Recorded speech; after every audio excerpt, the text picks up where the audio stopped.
عزیز طلبہ السلام علیکم۔ آج ہم اردو کے لیکچر نمبر 11 کے ساتھ آپ کی خدمت میں حاضر ہیں۔ آپ کو اسپائر کالج کی آن لائن کلاسز کے اندر خوش آمدید کہتے ہیں۔ ہم نے پڑھا تھا لاسٹ لیکچر میں، ہم نے میر درد کی نصاب میں شامل دوسری غزل جو تھی اس کے 2 شعر مکمل اور 1 شعر جو ہے وہ ہم نے تشریح شروع کی تھی۔ آج ہم اس کے باقی کے اشعار کی تشریح جو ہے وہ بیٹا مکمل کریں گے، اور امید ہے کہ یہ کلاس بھی آپ کے لیے بڑی مفید اور معاون ہوگی۔ جیسا کہ میں نے لاسٹ لیکچر میں بھی آپ کو بتا دیا تھا کہ آپ نے ان غزل کے اشعار کی تشریح اکٹھی نہیں کرنی، بلکہ آپ نے الگ الگ تمام اشعار کی تشریح جو ہے وہ کرنی ہے، کیونکہ تمام اشعار جو ہیں وہ اپنے اندر الگ مفہوم رکھتے ہیں۔ میر درد صوفی شاعری کے حوالے سے جو ہے وہ جانے جاتے ہیں۔ ان کی تشریح کرتے وقت آپ نے صوفی انداز، تصوف کا انداز جو ہے اسے ضرور مد نظر آپ نے رکھنا ہے۔ آئیے چلتے ہیں ہم اپنے شعر کی طرف کہ جو ہم نے شروع کیا تھا۔ جو کچھ کہ ہم نے کی تمنا ملی، مگر یہ آرزو رہی کہ کچھ آرزو نہ ہو۔ اور میں نے آپ کو سب سے پہلا اس کا پوائنٹ خواہشات سے متعلق جو ہے وہ بتا دیا تھا کہ انسانی دل کے اندر خواہشات جو ہیں وہ پیدا ہوتی رہتی ہیں۔ خواہشات سے انسان کبھی بھی جو ہے وہ چھٹکارا نہیں پا سکتا، اور جو ہے وہ حتیٰ کہ موت کے وقت بھی انسان کے دل کے اندر یہ خواہشات جو ہیں یہ پیدا ہوتی رہتی ہیں۔ کسی شاعر نے خوب کہا، ہزاروں خواہشیں ایسی کہ ہر خواہش پہ دم نکلے، بہت نکلے میرے ارماں مگر پھر بھی کم نکلے، کہ پوری بھی ہوتی رہتی ہیں خواہشات، لیکن اس کے بعد ایک خواہش جو ہے وہ پیدا ہوتی رہتی ہے۔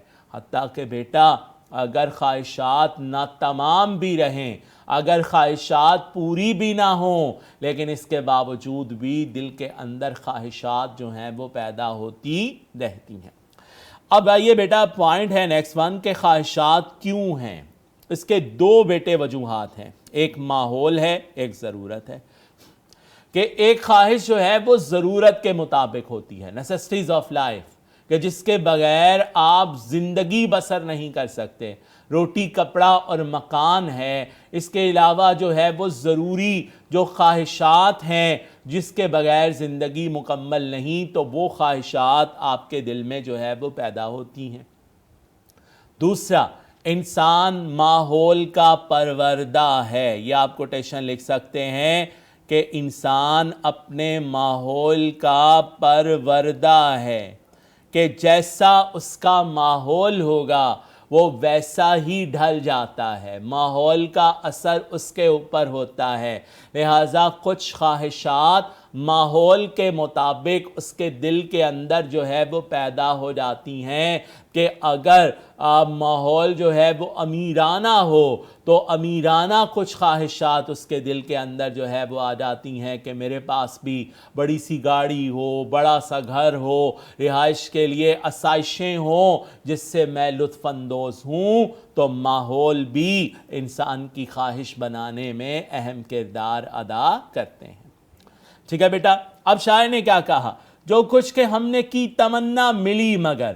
اب جو بھی خواہشات انسان کرتا ہے، اللہ تعالیٰ کی مہربانی سے وہ خواہشات انسان کو جو ہے وہ حاصل ہوتی ہیں، کہ اگر اللہ نہ چاہے تو وہ خواہشات انسان کو نہیں ملتی، کہ جو ہے ہر ایک کار تمنا پہ یہ مجبوری یہ محتاری، مجھے آسان نہیں ہوتا تجھے مشکل نہیں ہوتا۔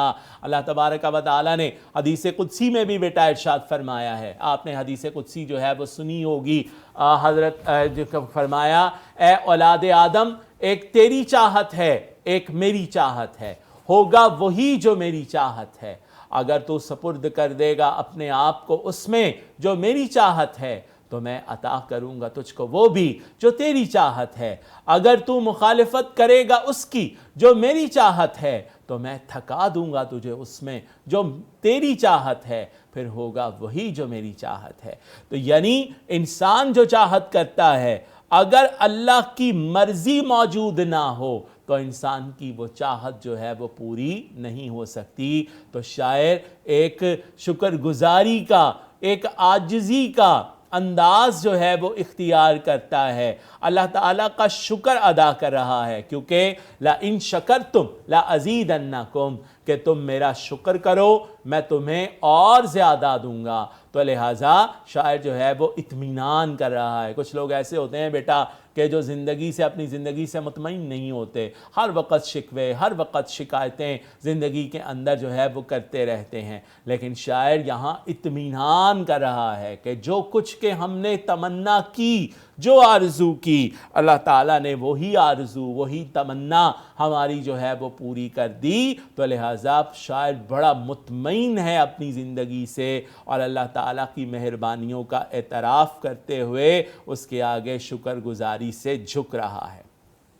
ٹھیک ہے بیٹا، اب تصوف کی راہ کے اندر اگر اس کی تشریح جو ہے وہ بیٹا کی جائے تو کیا ہے کہ تصوف کے اندر خواہشات سے دل کو جو ہے وہ پاک کیا جاتا ہے، کہ جب تک دل دنیاوی خواہشات سے پاک نہ ہو اس وقت تک جو ہے وہ انسان اللہ تبارک و تعالیٰ کی ذات کی پہچان حاصل نہیں کر سکتا۔ نبی پاک صلی اللہ علیہ وسلم کا فرمان ہے، اے پالنے والے، میں دنیا اس لیے مانگتا ہوں کیونکہ یہ تیرا حکم ہے، ورنہ میں اسے تیری مرضی میں مداخلت سمجھتا ہوں، کہ تیرا حکم ہے کہ مجھ سے مانگو تو میں عطا کروں۔ آپ فرماتے ہیں کہ میں مداخلت سمجھتا ہوں کیونکہ غلام کا کیا کام ہے کہ وہ آقا کے سامنے زبان کھولے۔ غلام تو اپنے آقا کی بات پر سر تسلیم خم کرتا ہے، نہ کہ وہ خود آقا کو کوئی رائے دیتا ہے، لیکن چونکہ اللہ کا فرمان ہے کہ مجھ سے مانگو تو میں تمہیں عطا کروں، تو اس لیے آپ فرماتے ہیں کہ میں تجھ سے مانگتا ہوں۔ ترک خواہشات کی خواہش، کہ خواہش کو ختم کرنا چاہتا ہے، وہ کہتا ہے یہ آرزو رہی کہ کچھ آرزو نہ ہو، کہ کچھ بھی آرزو نہ ہو۔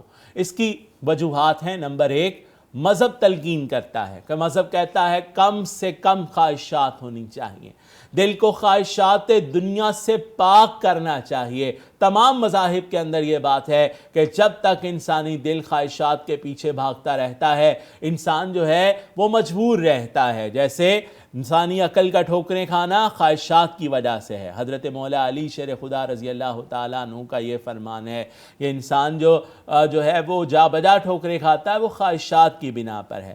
سراپا آرزو ہونے نے بندہ کر دیا ہم کو، وگرنہ ہم خدا تھے گر دل بے مدعا ہوتے، کہ اگر ہمارا دل جو ہے اس کے اندر کوئی خواہش نہ ہوتی تو ہم خدا کی ذات سے وصل حاصل کر لیتے، خدا کی ذات کو پا لیتے۔ لہٰذا یہ اس کے اندر بات ہے کہ انسان جو ہے وہ خواہشات ہی کی وجہ سے ہے، لیکن مذہب یہ کہتا ہے کہ خواہشات کو ترک کر دینا چاہیے، خواہشات کو ختم کر دینا چاہیے۔ دوسرا بیٹا تصوف، خواہشات کو ترک کرنے کی خواہش میں دوسری جو وجہ ہے وہ بیٹا تصوف ہے۔ دل کو خواہشات سے خالی رکھنا تصوف کا نقطہ ہے، یہ آپ کوٹیشن کے طور پر لکھ سکتے ہیں۔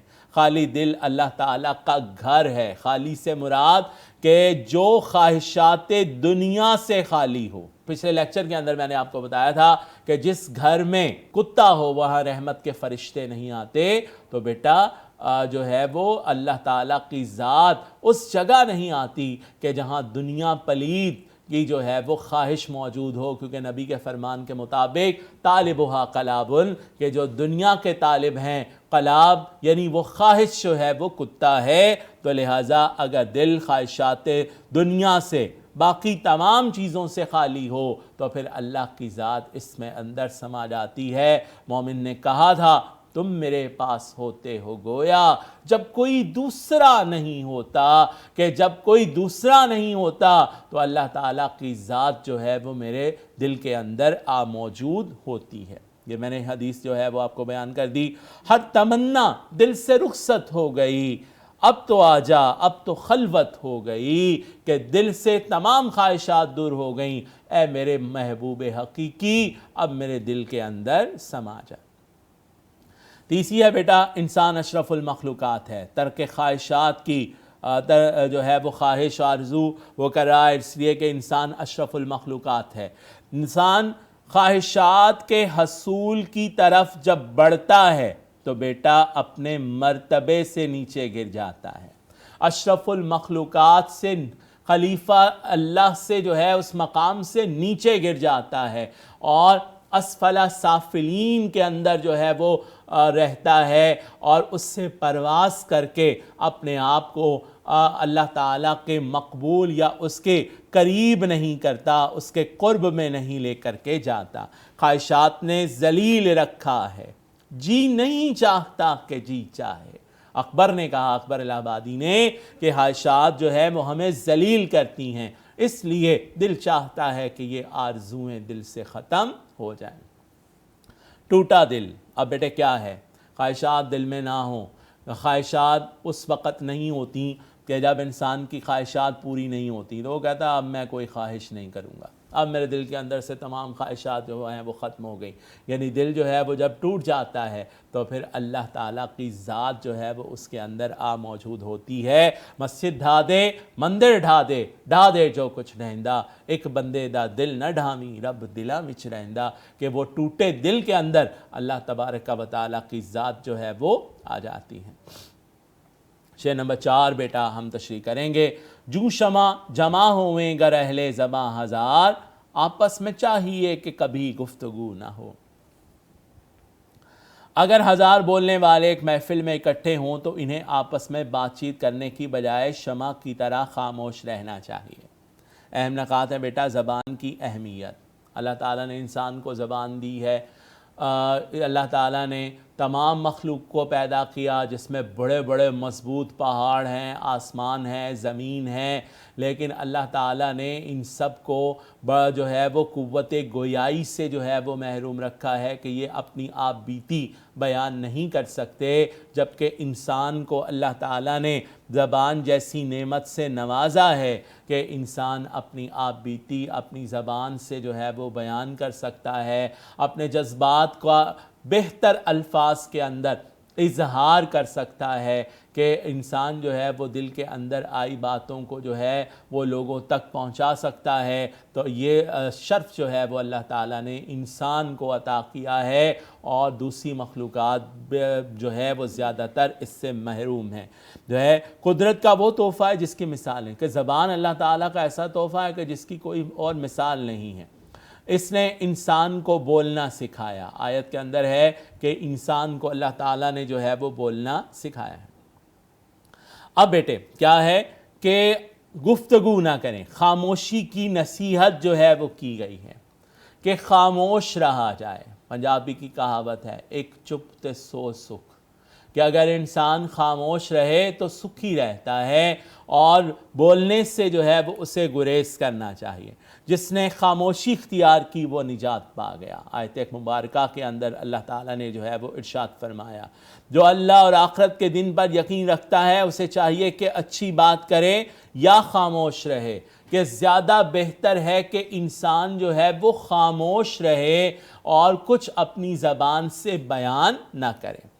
ایک صحابی نے عرض کی، یا رسول اللہ صلی اللہ علیہ وسلم مجھے نصیحت فرمائیں۔ آپ صلی اللہ علیہ وآلہ وسلم نے اپنی زبان پکڑ کر فرمایا، اسے روک لو۔ یعنی زبان اگر رک جائے تو اس سے بڑھ کر اور بات جو ہے وہ اور کوئی نہیں۔ کیوں بیٹا؟ زبان جب کھلے گی تو کوئی شکوہ کرے گی، اور شکوہ اللہ تعالیٰ کی ذات کو پسند نہیں ہے، کہ کسی بھی چیز کا شکوہ ہو، چونکہ دینے والا وہ ہے اس لیے اس کی ذات کا شکوہ ہے۔ زبان اگر کھلے گی تو کوئی غیبت کرے گی، زبان اگر کھلے گی تو گلہ گوئی کرے گی، الزام تراشی کرے گی۔ اس لیے بہتر ہے کہ انسان کی زبان جو ہے وہ بند رہے، اور انسان جو ہے وہ اپنی زبان کو زیادہ تر خاموشی کی عادت جو ہے وہ اس کے اندر اپنانی چاہیے۔ بہتر سمجھتے ہو جو تم خاموشی کو، یہ بھی نہ کہو کہ خاموشی بہتر ہے، کہ اتنا بھی کہنا جو ہے وہ اسراف کے اندر شامل ہوتا ہے۔ لہٰذا بجائے اس کے کہ آپ جو ہیں وہ اپنی زبان کو ان کاموں میں لگائے رکھیں، آپ کو چاہیے کہ ذکر الہی کے اندر اپنی زبان کو جو ہے وہ مشغول رکھیں۔ نبی پاک صلی اللہ علیہ وسلم نے ارشاد فرمایا، الانفاس معدودۃ کل نفس یخرج بغیر ذکر اللہ تعالی فہو میت، کہ سانس گنتی کے ہیں، بس جو سانس ذکر اللہ سے خالی گیا وہ مردہ ہے، اس کی کوئی حقیقت نہیں، لہٰذا ہمیں جو ہے وہ اپنے سانس کو بجائے فالتو گفتگو کرنے کے ہمیں اسے ذکر الہی کے اندر گزارنا چاہیے. ٹھیک ہے، تسلیم و رضا بھی ہے بیٹا، کہ خاموشی زبان جو ہے وہ تسلیم و رضا ہے، کہ اللہ تعالیٰ کے آگے اپنا سر جو ہے وہ خم کر دینا، اس کی رضا کے آگے جو ہے وہ جھک جانا. میں نے ابھی آپ کو بتایا کہ جب آپ بولیں تو زبان سے اگر شکوہ ہو، گلہ گوئی ہو، تو اللہ تبارک و تعالیٰ کی ذات کو یہ بات پسند نہیں ہے. نبی پاک صلی اللہ علیہ وسلم کا فرمان ہے، تم مجھے دو چیزوں کی ضمانت دو، میں تمہیں جنت کی ضمانت دیتا ہوں، ایک زبان اور ایک حیا. کہے ایک جب سن لے دو، کہ حق نے زبان ایک دی اور کان دو. اس جو ہے وہ حکمت کو بھی سمجھیں کہ اللہ تعالیٰ نے ایک زبان عطا کی تاکہ انسان کم بولے اور زیادہ سنے، زیادہ اپنی بات جو ہے وہ نہ کرے. یہ بھی کہا جاتا ہے کہ اگر تصوف کی بات لی جائے تو یہ بھی کہا جاتا ہے کہ جہنمیوں کی اکثریت جہنم میں اپنی زبان کی لغزشوں کی وجہ سے جائے گی، کہ اپنی زبان کی جو کہی ہوئی باتیں ہیں اس کی وجہ سے جو ہے وہ انسان جہنم میں جائے گا. لہذا اس لیے وہ چاہتے ہیں کہ اگر کسی محفل میں 1000 اہل زبان اکٹھے ہوں تو بجائے آپس میں کوئی ایسی ویسی گفتگو کریں، انہیں چاہیے کہ وہ خاموش رہیں. اچھا بیٹا، اس میں شمع کی مثال جو ہے وہ لی گئی ہے. شمع کی مثال، کہ جیسے شمع اس کی اگر آپ لو دیکھیں نا بیٹا، تو وہ بالکل اس کی ساخت جو ہے وہ زبان کی طرح سے ہوتی ہے. شاعر یہ کہنا چاہتا ہے کہ جس طرح شمع زبان رکھنے کے باوجود بولتی نہیں بلکہ خاموشی سے جلتی رہتی ہے، خاموشی سے جو ہے وہ اپنا کام کرتی رہتی ہے، اس کا جو مقصد ہے روشنی پھیلانا، وہ اس روشنی کو جو ہے وہ پھیلاتی رہتی ہے. تو لہٰذا انسان کو بھی چاہیے کہ جس طرح شمع زبان رکھتے ہوئے بھی خاموش ہے تو ہمیں بھی خاموشی اختیار کرنی چاہیے. ہمیں جو ہے وہ زیادہ لفظ اپنی زبان سے بولنے نہیں چاہیے. نیکسٹ ون جو ہے وہ بیٹا ہے، سرتا قدم زباں ہیں جو شمع گو کے ہم، پر یہ کہاں مجال کہ کچھ آرزو کریں. نیکسٹ ون ہے بیٹا، جو صبح چاک کے سینہ میرا اے رفو گراں، یا تو کسوں کے ہاتھ سے ہرگز رفو نہ ہو. ٹھیک ہے، جو صبح کی طرح میرا سینہ جو ہے وہ چاک ہے، کھلا ہوا ہے، رفو کرنے والے.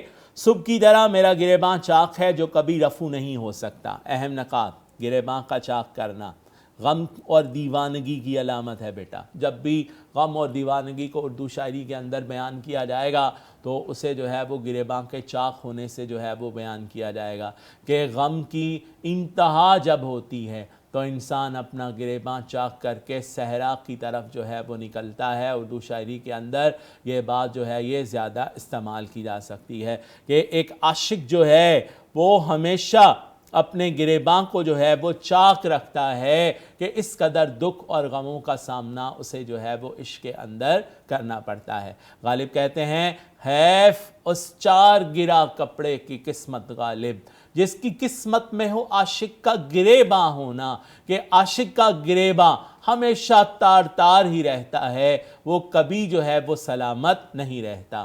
شاعر نے کہا، اپنے ہاتھوں کے بھی زور کا میں دیوانہ ہوں، رات دن کشتی ہی رہتی ہے گریباں کے ساتھ، کہ رات دن جو ہے وہ گریباں سے ہماری کشتی جو ہے وہ جاری رہتی ہے.